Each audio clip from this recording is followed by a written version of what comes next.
From Keene in the Shire, the Liberty Media capital of the world, this is Daryl W. Perry, host of FPP Radio News for Friday, August 12th, 2016. Silver is trading at $19.97 per ounce. Gold is valued at $1,342 per ounce. And according to BitcoinAverage.com, the average price of Bitcoin is $592.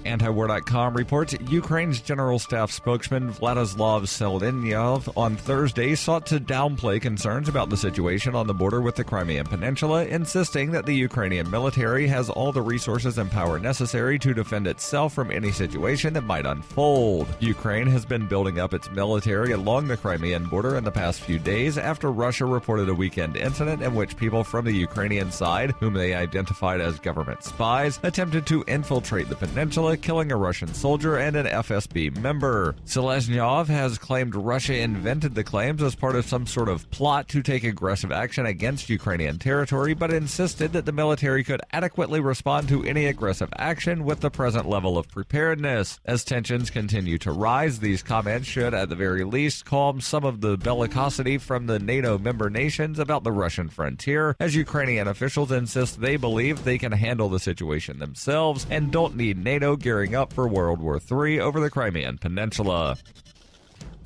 For nearly 40 years, Roberts & Roberts Brokerage has been a trusted source for buying and selling precious metals like gold and silver. They also take Bitcoin for precious metal purchases and have permanently removed the minimum purchase amount for all orders paid in the digital currency. Call Roberts & Roberts today for knowledgeable advice on buying and selling precious metals and a forward-thinking approach to new technologies. 800-874-9760 or visit online at rrbi.co.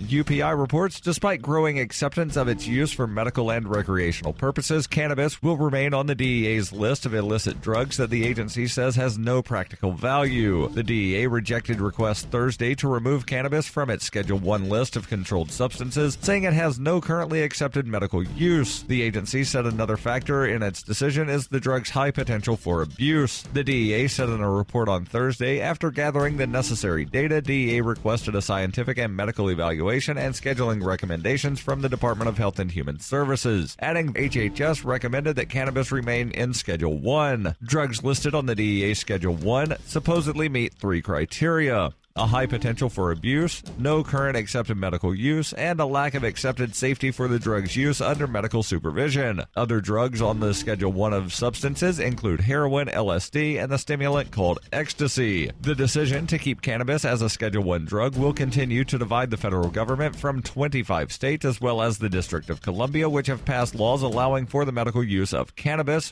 with some restrictions. 5 states will vote on allowing recreational use of cannabis in November.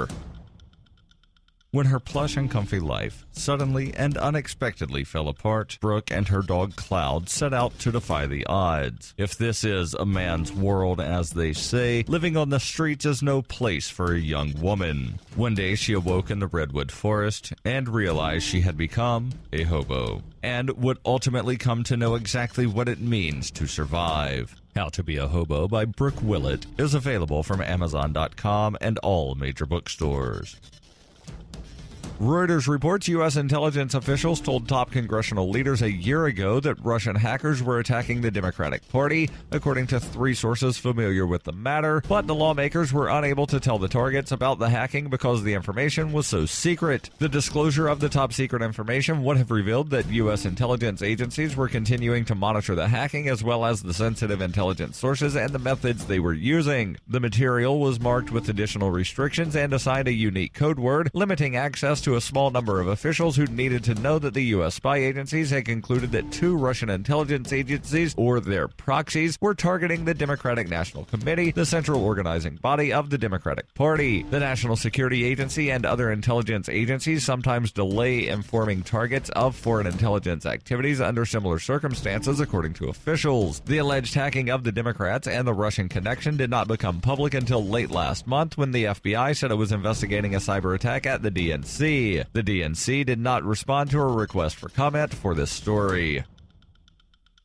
This has been FPP Radio News, online at fppradio.com.